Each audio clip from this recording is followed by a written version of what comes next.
Hey, how's it going, guys? This is your boy Haze, and today on the 8.2 PTR, we're going to be testing out the recent Frost Decay buffs that they've decided to implement. And I've got to say, some of them are pretty strong. So let's go ahead and jump into this video and talk about it. It's who we are, it's what we do, we've come so far, and now we pay the price, so don't even cry.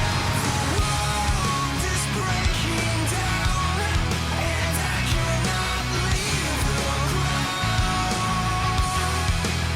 So let's go ahead and start off by talking about some of the ability changes when it comes to Frost Decay on the 8.2 PTR servers. So starting off, we're going to be discussing Breath of Sindragosa. Now this ability, obviously we all know what this does if you're a Frost Decay in PvE. It just lays out a cone of breath in front of you that's going to deal damage. So originally, the Breath of Sindragosa, while being channeled, cost 15 runic power each second, which is now being converted over to 18 runic power. Now I get what you're thinking, more runic power cost is going to be a bad thing, but just wait until you hear the rest of the changes within the 8.2 PTR stuff, and it's all going to make sense to why changing it from 15 runic power up to 18 runic power is going to be above. The next ability changes we need to discuss comes with Runic Empowerment. Now originally, Runic Empowerment, based on how much runic power you spent, there was a 1.5% chance for each runic power spent that it was going to grant you a rune. That is now being changed from 1.5 to 2.0. Now I get it, this really doesn't sound like much, but it's going to be a world of change when it comes to Frost Decay DPS, both in consistency and your breath burst. So let's go ahead and dive into that a little bit deeper.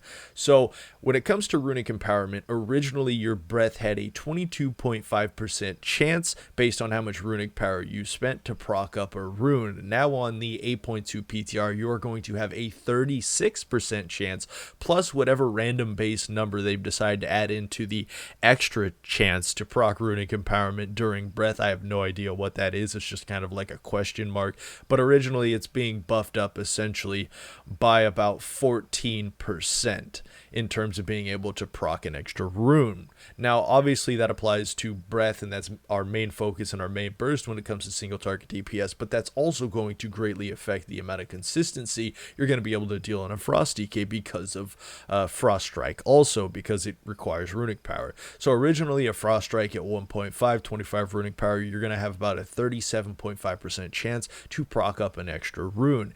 Now on the 8.2, because it is times 2 instead of 1.5, you're going to be hitting a 50% chance to proc a rune on a Frost Strike. So quite literally, half of the Frost Strikes you're pumping out now are going to generate up a rune that you're going to be able to use towards Obliterate, and again, convert over to using more Frost Strikes. On a side note about the Breath of Sindragosa and how much it's going to improve the chance you have of gaining a runic power per runic power spent, I have read a few places that it may double the chance, but honestly, I don't know if that's being confused with the fact that it's being changed from 1.5 to times 2 runic power per spent. So we're really going to have to look into that a little more. But if it does double, it would be a 30 or 72% chance to actually proc a rune, which would be absolutely insane to tell you the truth. Next, we need to touch up on Frost Fever. Now obviously Frost Fever is the dot that comes out of our Howling Blast. It hits our first target, and then obviously any of the targets within the radius of the Howling Blast also get affected by the Frost Fever.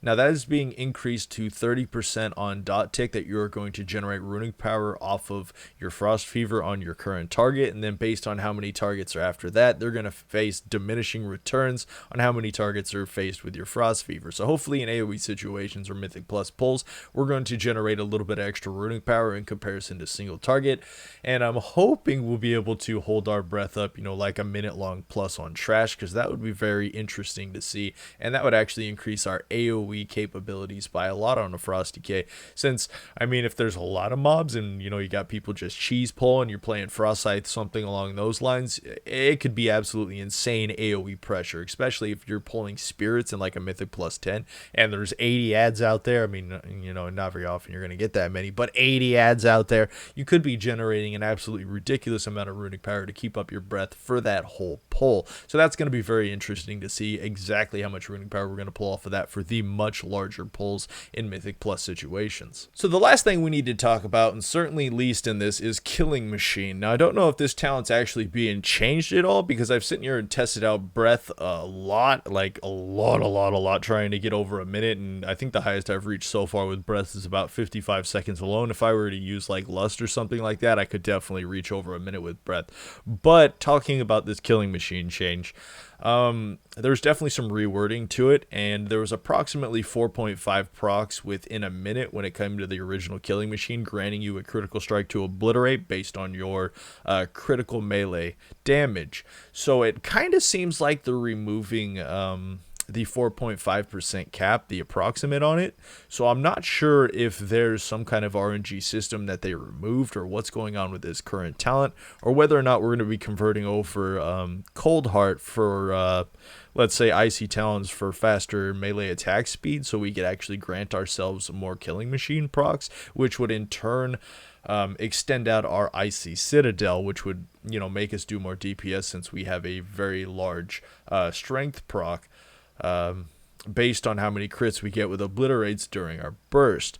So I'm kind of curious to see exactly how that's going to affect us. We will have to do some more testing on that to figure out what exactly is going on with the rewording of this talent based on, what stuff's happening in game. So real quick, we need to discuss some of these traits, because obviously with these current changes, some of the traits and the strength of the traits are going to change. Now, right now, everyone is running, no doubt about it, majority for single target DPS, is Treacherous Covenant, which is whenever you're above 50% health, it gives you a baseline amount of your highest stat priority, which is always going to be strength when it comes to a Frost DK, since our Breath and, of course, Howling Blast and I believe our Dragon all scale off of attack power or just base strength at this point.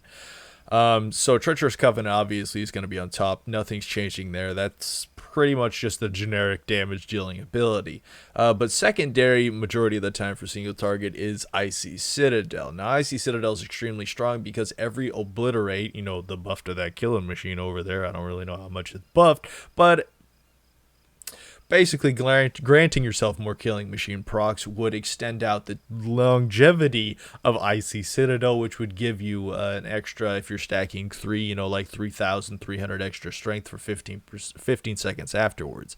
Now, also combining that with a new ability called Memory of Lucid Dreams, your Breath of Sindragosa is going to last a lot longer than it previously did, which in turn is going to make Icy Citadel a lot stronger breath trait to be using for single target abilities. Now, also what's going to proc up this is it's based on, you got to have runes to cast Obliterate. Now, obviously there's a much higher chance that you're going to grant yourself extra runes to lay out more obliterates to keep your breath up, but also grant you more time for your Icy Citadel if you get crits. So recently on the Frost DK forums, I read a post that somebody wanted the rune forging traits to be revamped, and I kind of thought about it, and honestly it would be cool to see some kind of change to rune forging, because it has been the same for quite a few years, but it is pretty powerful in terms of strength, and of course Frost DK is balanced around those enchants. So I mean, I guess it would be cool to see something new, but it is what it is.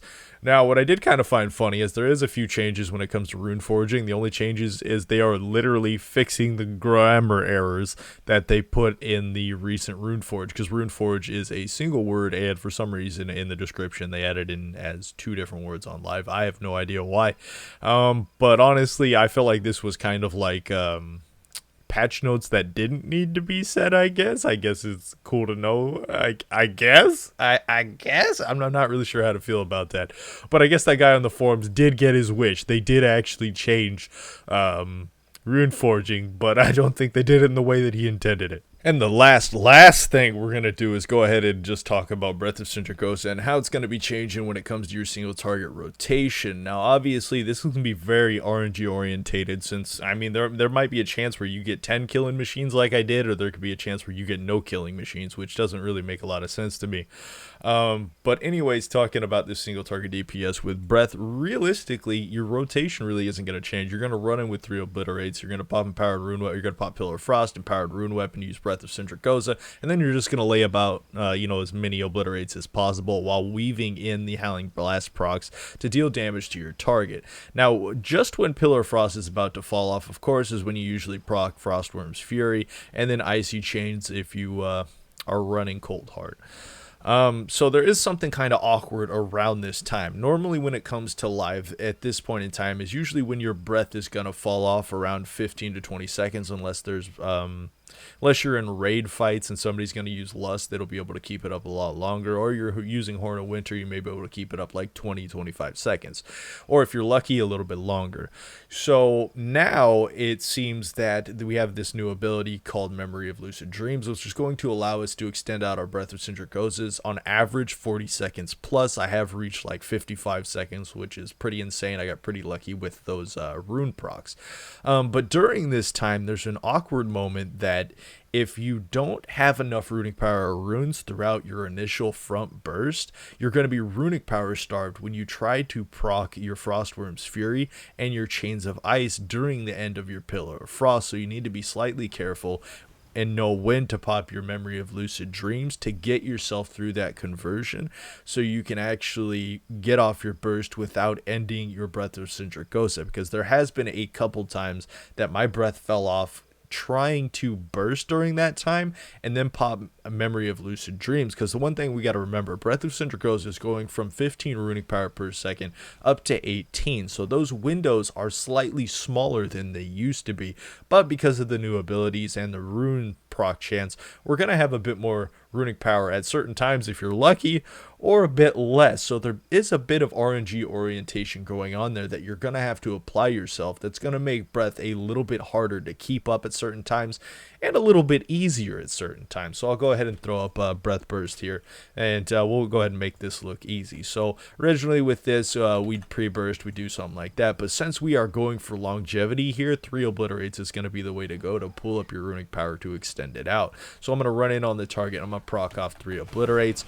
And I got the Howling Blast proc I'm going to throw right before bursting. I'm going to throw up Pillar, throw up Breath, throw up Empower, and I'm just going to go right in on this, spamming my big Obliterates as that runic power is draining. Now we do need to watch our Pillar of Frost, because there is going to be a time where we have some downtime and we can go ahead and burst using our abilities. Just after that, you pop Memory of Lucid Dreams so you don't become runic power starved. Right there, I did look like I had enough runes that I didn't need to use it right away.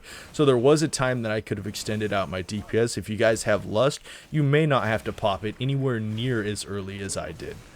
So just DPSing on this. When it comes to Remorseless Winter, if there's AoE, go ahead and throw it up. But the majority of the time for single target when it comes to Remorseless Winter, unless you're running the Remorseless Winter stacks, isn't going to be a huge change or a huge difference. Right there, we're able to keep up our breath for about 44 seconds. That isn't a terrible breath. That is a bit higher than average, which averages about 40 seconds to about 45 seconds. So it is kind of on the higher side of the average, but not necessarily impressive. Now, I could have held out that Memory of Lucid Dreams since I did get a lot of rune procs there at the very end, and I probably could have held that one out for 52 to 53 seconds if I would have just extended out that period. But like I was previously discussing, there are times that you reach that point and you don't have the runic power to throw out Frostworm's Fury and Chains of Ice to actually burst on the target without losing your runic power, so you may have to stagger that a little bit at certain points. Well, I hope you guys enjoyed this little coverage video of the 8.2 Frost DK buffs. If you guys have any questions, leave them in the comments below. If you have anything to input towards this, anything that I missed, anything that you guys want to add to it, go ahead and leave that down in the comments below.